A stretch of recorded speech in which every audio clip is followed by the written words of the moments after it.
প্রিয় শিক্ষার্থী বন্ধুরা, আসসালামু আলাইকুম। আজকে আমরা শিখব কবি সাহিত্যিকদের উপাধি। কবি সাহিত্যিকদের উপাধি শিখব আজকে। প্রথমেই আব্দুল করিম। এই আব্দুল করিমের উপাধি হচ্ছে সাহিত্য বিশারদ। সাহিত্য বিশারদ হচ্ছে আব্দুল করিম। এরপর আছে আব্দুল কাদির। এই আব্দুল কাদিরের উপাধি হচ্ছে সান্দর্শিক কবি। এই সান্দর্শিক কবি হচ্ছে আব্দুল কাদির। এরপর আছে আলাউল। এই আলাউল হচ্ছে মহাকবি। আমাদের এই বঙ্গতে আলাউল নামে যে কবি ছিলেন তিনি হচ্ছে মহাকবি, তার উপাধি মহাকবি। এরপর আছে বঙ্কিমচন্দ্র চট্টোপাধ্যায়।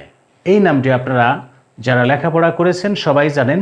বঙ্কিমচন্দ্র চট্টোপাধ্যায় হচ্ছে সাহিত্য সম্রাট, তাকে উপাধি দেওয়া হয়েছে সাহিত্য সম্রাট হিসাবে। এরপরে আছে ভারতচন্দ্র। এই ভারতচন্দ্র হচ্ছে রায়গুণাকার।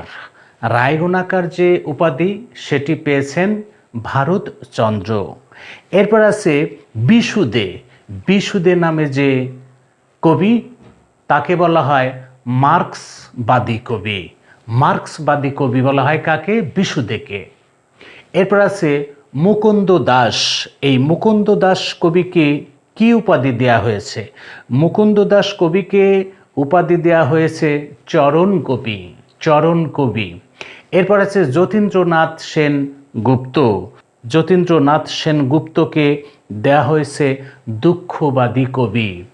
এই যতীন্দ্রনাথ সেন গুপ্ত কবিকে দেয়া হয়েছে দুঃখবাদী কবি উপাধি। এরপরে বিখ্যাত কবি তিনি হচ্ছে রবীন্দ্রনাথ ঠাকুর।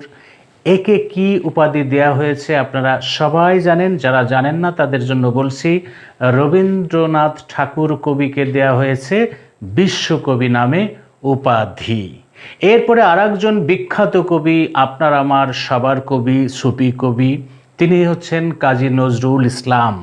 এই কাজী নজরুল ইসলামকে কি উপাধি দেয়া হয়েছে সেটিও আপনারা অনেকে জানেন। যারা জানেন না তাদের জন্য বলছি, কাজী নজরুল ইসলামকে দেয়া হয়েছে বিদ্রোহী কবি।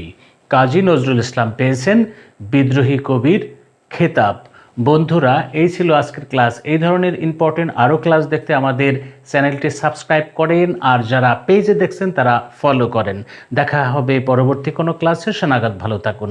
আসসালামু আলাইকুম।